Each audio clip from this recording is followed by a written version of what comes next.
Hello and welcome to my garage.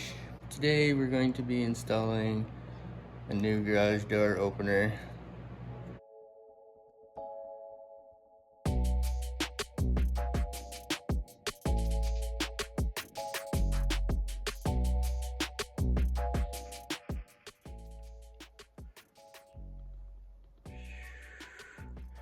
Got this apparatus here at Canadian Tire.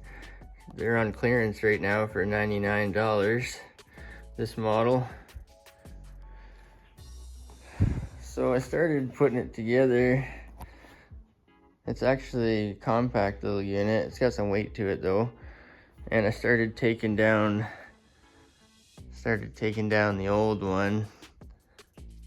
So finally I just pulled it down.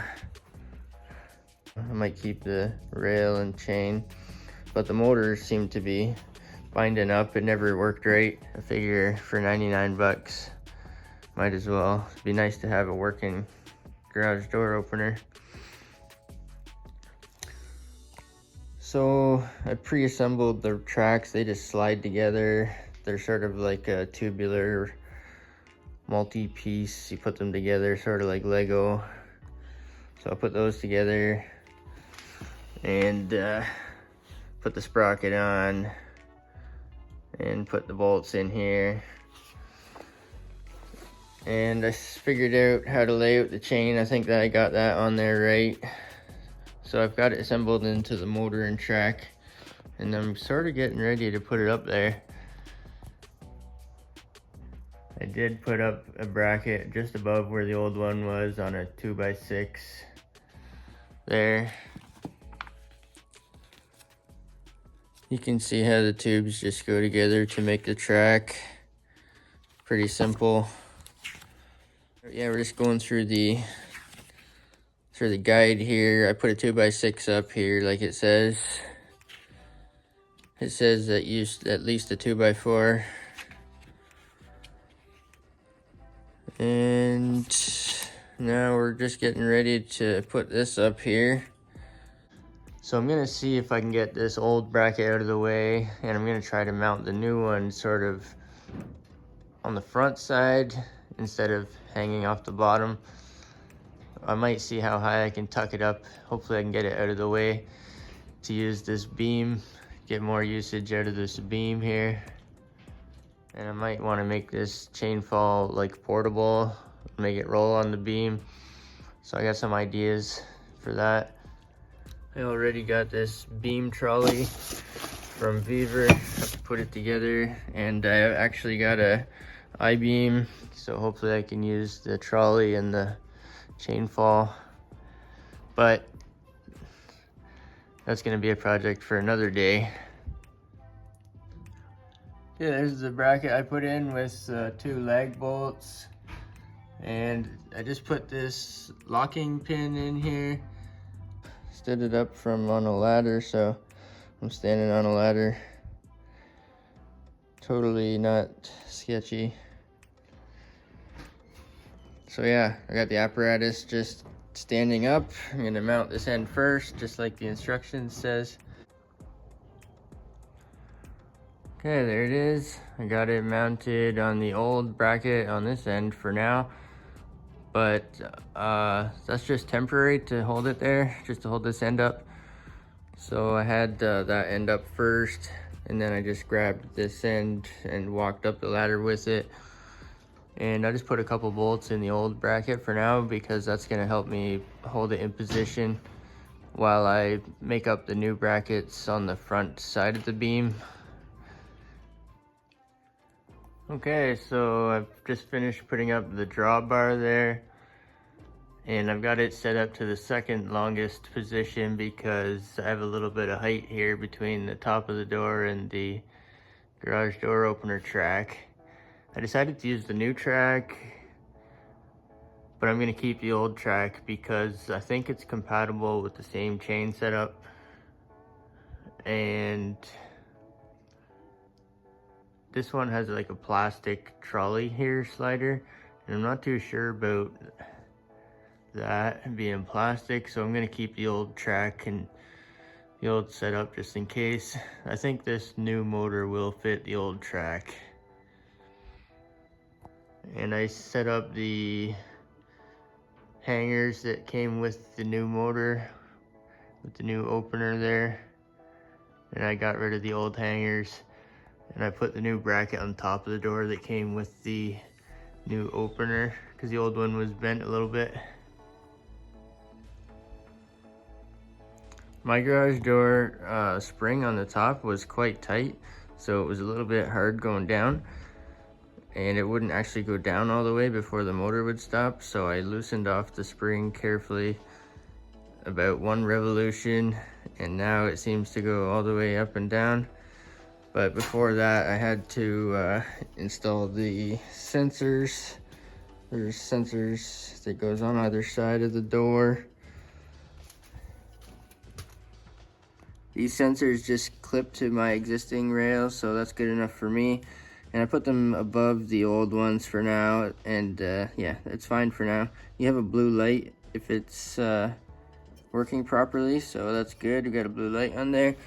The other one is red, so I think it's like a sender and receiver. So I got that working, ran the wires to the wall. The wall control is gonna go here beside me, so same place as the old one was. Has the button for the LED light. It's pretty bright, you can see the reflection when I push this.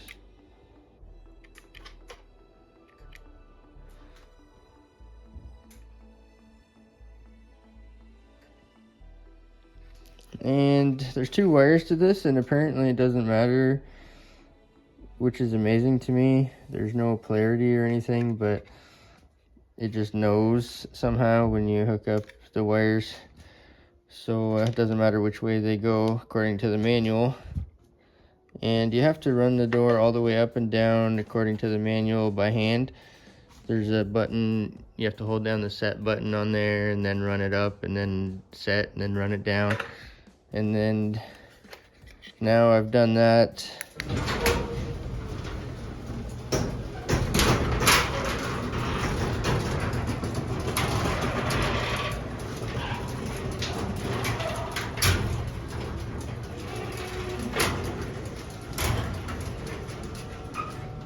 There's up.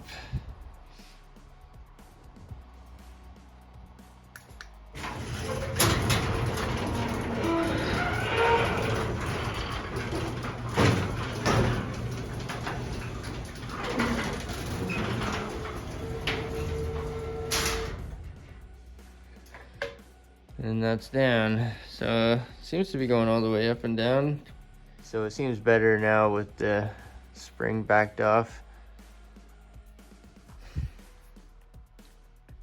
This door is kind of ugly with spray foam and dents and dirt, but that's what we're working with right now. Keypad initial setup. This thing looks like a cell phone from my childhood. Oh my goodness. Can you hear me now? I'm pretty sure this part here is wireless. So I just put a battery in it. It takes a AAA, it comes with a AAA battery. There's a screw in the bottom to access that. So I just put a battery in it. So it tells you how to program your pin. It's pretty cool that it's wireless because that means I don't have to run any more wires.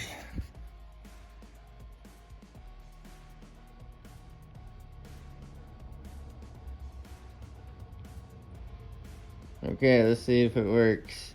I entered the new top secret pin, so I'll see if it works here.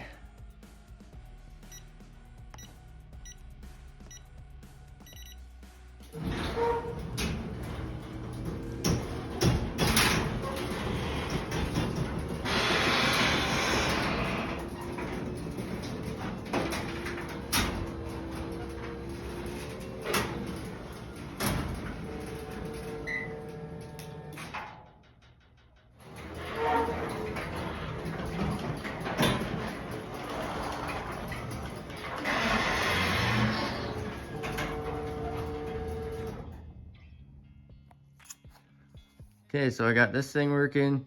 I separated the instructions into two separate things. So the first part of the instructions is to program your pin, and then the second part is to program this to the opener. But I found that this and the wireless fob, they were already programmed to the opener, so I didn't have to program either one of the openers aside from the pin on this one. And the other one, I just push a button and it opens right out of the box. So this little thing here, it's actually in a little holder, so it's even smaller than that. But all I did was push the number 2 button and it works right out of the box, so I don't have to program it.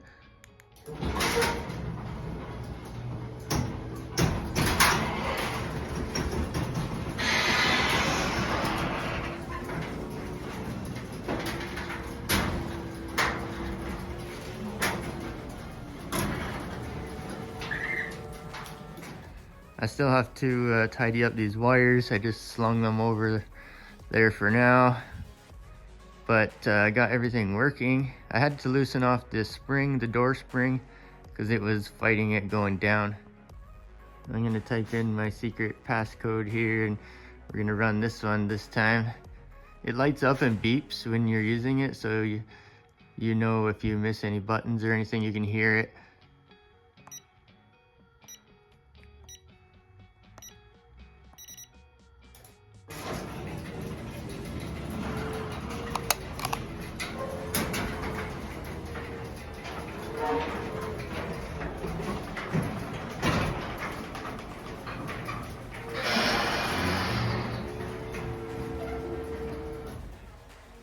There's a bit of a tight spot going down, so I could loosen that spring off even more. You have to be very careful adjusting those because they can be very dangerous. So this keypad worked right out of the box. The factory code is 0000, so I tried that and it worked. So I didn't have to actually program it to the opener, but if you want to program it to the opener, you just press the set button on the opener and then type in use this here and it'll recognize it. And you have to push in your code and then pound to open the door. And you use the star button to change the code, but that was pretty easy. I think the idea here is you mount this on the outside of the door, and if anybody like your mailman or family member wants to come borrow the lawnmower or drop off a package or something, you can just give them the code and they can access the garage, perhaps. The wall console has a lock feature to lock out all remote transmitters. So if you want to disable all the remote transmitters, you can just slide that lock button. Well, that's probably gonna do it for this one. I got the wall console mounted and working. Got the keypad mounted outside and it's working. And I got the little remote fob. You can carry it on the car or on the ATV or whatever. So all 3 controllers are working. And I just need to tidy up the wires, make a couple adjustments maybe. But other than that, that's gonna be it for this one.